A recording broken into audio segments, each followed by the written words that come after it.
नमस्कार दोस्तों, साहित्य ज्ञान क्लासेस में हार्दिक स्वागत है आपका। आज के सत्र में हम अध्ययन कर रहे हैं भारतीय काव्यशास्त्र के आचार्य राजशेखर।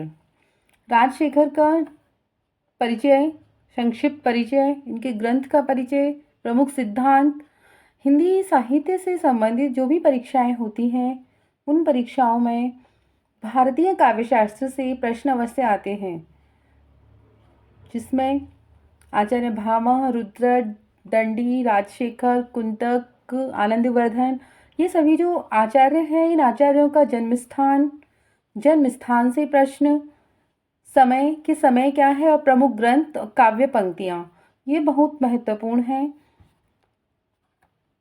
राजशेखर का जो परिचय हम पढ़ रहे हैं कि राजशेखर का जो नाम है वो राजशेखर ही है।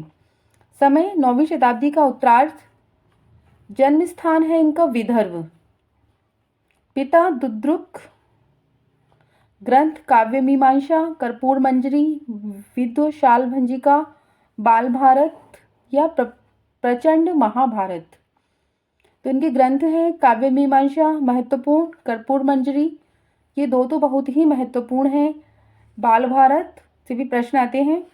राजशेखर का जो जन्म स्थान है विदर्भ है, ये महत्वपूर्ण है। समय 9वीं शताब्दी का उत्तरार्ध है। भारतीय काव्यशास्त्र के इतिहास में राजशेखर का ग्रंथ काव्य मीमांसा कवि शिक्षा परक ग्रंथों का प्रवर्तक माना जाता है। यानी काव्य मीमांसा जो ग्रंथ है वो कवियों को शिक्षा प्रदान करने वाला महत्वपूर्ण ग्रंथ माना जाता है। काव्य मीमांसा में 28 अधिकरण थे। अधिकरण, अध्याय या सर्ग, किसी कुछ भी कह लो, परंतु वर्तमान समय में केवल एक ही अधिकरण प्राप्त होता है। इस अधिकरण को लेखक ने कवि रहस्य नाम दिया है। महत्वपूर्ण है कि जो काव्य मीमांसा ग्रंथ है राजशेखर का, उसमें कितने अधिकरण हैं? 28। और जो अधिकरण कितने प्राप्त होते हैं? एक ही प्राप्त होता है, और उस अधिकरण का क्या नाम है? कवि रहस्य।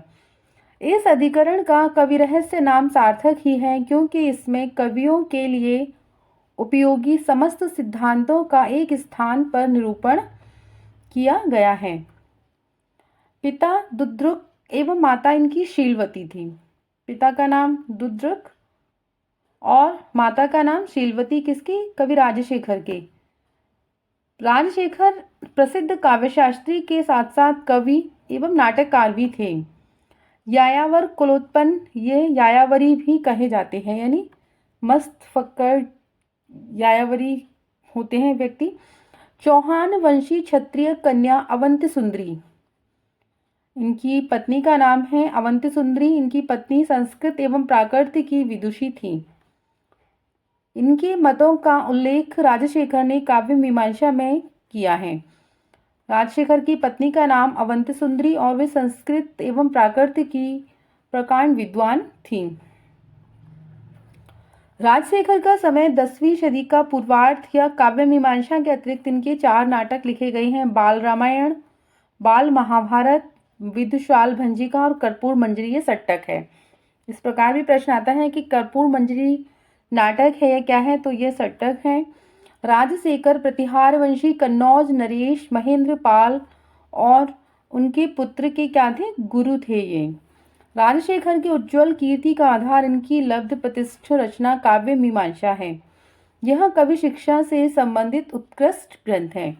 काव्य मीमांसा से राजशेखर को प्रतिष्ठा मिली है और इस ग्रंथ में कवियों को शिक्षा प्रदान करने के लिए इन्होंने यह ग्रंथ लिखा।